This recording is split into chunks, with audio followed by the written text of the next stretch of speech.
যে মায়ের হাতে গড়বে মানুষ, মা যদি সে সত্য হয়, মাই হলো এ জগতের প্রকৃত বিশ্ববিদ্যালয়।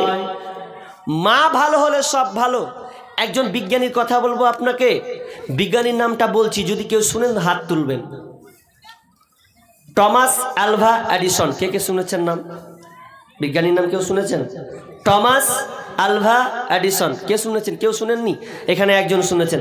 এই বিজ্ঞানীর একটা গল্প বলি আপনাকে, তাহলে মা কত দামি জিনিস। মা যদি শিক্ষিত হয় তাহলে সমাজ সুন্দর হবে, মানুষ পৃথিবীতে ভালো ভালো পয়দা হবে, ভালো ভালো মাস্টার, ডাক্তার, ইঞ্জিনিয়ার, প্রফেসর আসবে।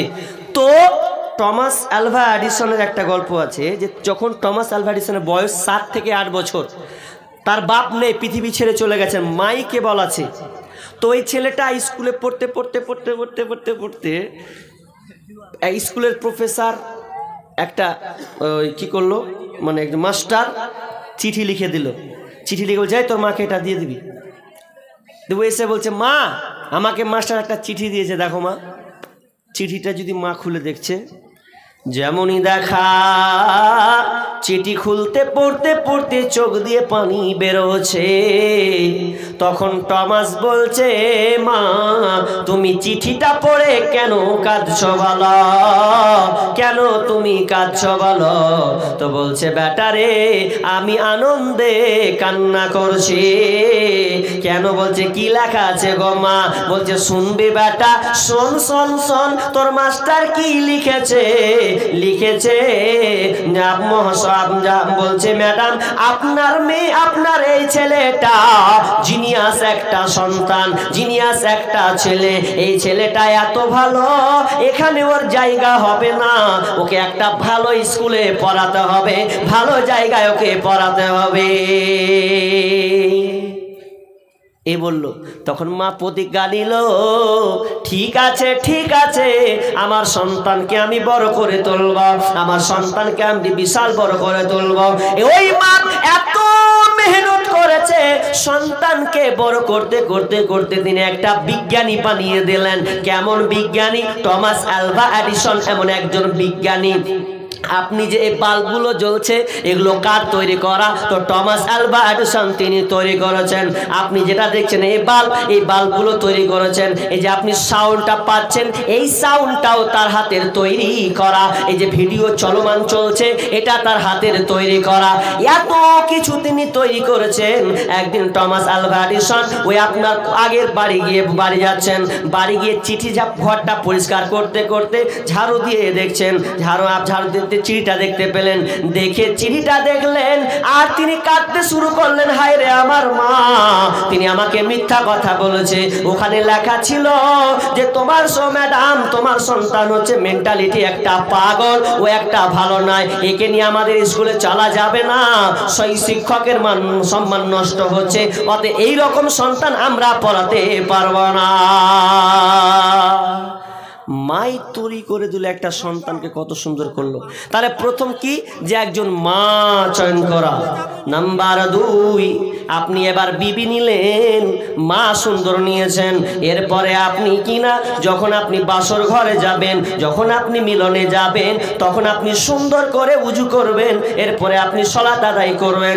এরপরে আপনি সালাত আদায় করার পর পাশে বসবেন, মাথায় হাত দিয়ে একটা দোয়া পড়বেন। এরপরে যখন আপনি মিলনে যাবেন তখন আপনি এই মিলনের দোয়াটা আপনি পড়বেন।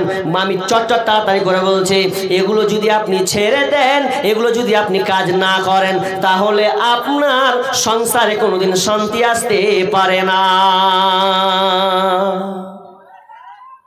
তো বলছে যে একজন বলছে যে মরনা, তো বলছে কি আর বলবো, সংসার স্বামী আমি, সংসার চালাবো আমি, তো উল্টা ঘুরিয়া স্ত্রী আমাকে চালাচ্ছে। চালাবে না? 12টা বাজিয়ে রেখেছো যে আমি চালাবো, কি ঘুরিয়ে আমাকে চালাছো? চালাবে না কেন? নিয়ে এসে তুমি তার দায়িত্ব যেটা হক সেটা তো তুমি করনি। শয়তানের ওয়াসওয়াসা নিয়েছো, শয়তানের তুমি ধারে কাছে, শয়তানকে তুমি প্রশ্রয় দিয়েছো, আশ্রয় দিয়েছো, তো হবে না। আমি শর্ট করে বলি, বিশাল লম্বা আছে, এটা ইউটিউবে নিয়ে নেবে, 2 ঘন্টার আলোচনা আছে। কি বললাম? ও আচ্ছা, যাই হোক, তা আমি একটু গুনিয়ে দিই, দিয়ে আমি 5 মিনিট, বক্তা চলে এলো তো এতক্ষণ কেন বলছেন? আগেই বলতেন। তাহলেই তো হতো, বক্তাকে নিয়ে আবার আদায় করতে বলছে। যাই হোক, কি বললাম যে 2, তারপরে আপনি কি করবেন, সন্তান চাইবেন আল্লাহর কাছে মিলন করার পর, তারপরে গোসল করবেন। আর গোসলটা হয়ে গেছে খুবই মারাত্মক, এর ব্যাপারে একটা হাদিসও আছে। গোসলটাকে আমরা এত কষ্ট মনে করছি, এত কষ্ট মনে করছি, অনেককে দেখা যায় গোসল করেই না, পাওয়াই যায় না ওকে। এরকম আপনাকে হাতে নাতে ধরবো, ওকে কোনোদিন দেখলাম না ভাইকে যে গোসল করেছে, কোনোদিন ঠিক নাই। তাহলে আপনি সন্তান ভালো পাবেন? ফরজ গোসলই তো আপনি ঠিক মতন করতে পারলেন না। এরপরে আপনি নেক্সট সন্তান আপনি চাইবেন আল্লাহর কাছে, নেক্সট সন্তান চাইবেন কার কাছে? কোনো দাতার কাছে, কোনো খাদের বাবার কাছে নয়, কোনো দরগাই নয়, স্বয়ং সরাসরি আল্লাহর কাছে চাইবেন। আজ তো আবার আল্লাহর কাছে চাওয়া লাগে না, দরগাতে গিয়ে চাইতে হয়, তাবিজ বেঁধে চাইতে হয়। এগুলো শিরক, এগুলো থেকে বেঁচে থাকার চেষ্টা করুন। তারপর এগুলো হলো, তারপরে কি করবেন? পৃথিবীতে যদি সন্তান ভূমিষ্ঠ হয় তাহলে তার জন্য কি করতে হবে? কুল্লু গুলামিন রাহিনুন বিআকিকাতিহি। তাহলে তুমি কি করতে হবে? তার জন্য আগে আকিকা করতে হবে, 7ম দিন আকিকা করতে হবে। 7ম দিন আকিকা করে দেওয়া, যে পৃথিবীতে একটা যদি আসে কোনো সন্তান তাহলে আকিকা করবেন। তো একজন আকিকা নিয়ে এখন মানে আলেমে ফাইট। এবার আপনি কি করবেন? কিন্তু কি করবেন না করবেন জানি না, তবে 7ম দিনটা হচ্ছে সুন্নাহ। আর সুন্নাহকে আমাদেরকে আঁকড়ে ধরা উচিত বেশি বেশি করে, কিন্তু আমরা এগুলো ধরি না। কখন ও 2 ছেলের বাপ হয়ে গেছে তো ও আকিকা দেওয়ার চেষ্টা করছে। এগুলো থেকে ফিরে আসুন, 7ম দিনে দেওয়ার চেষ্টা করুন। সুন্দর আপনি নাম রাখবেন, ওয়ায়ুসাম্মা, তার জন্য কি করবেন? ভালো সুন্দর নাম রাখবেন।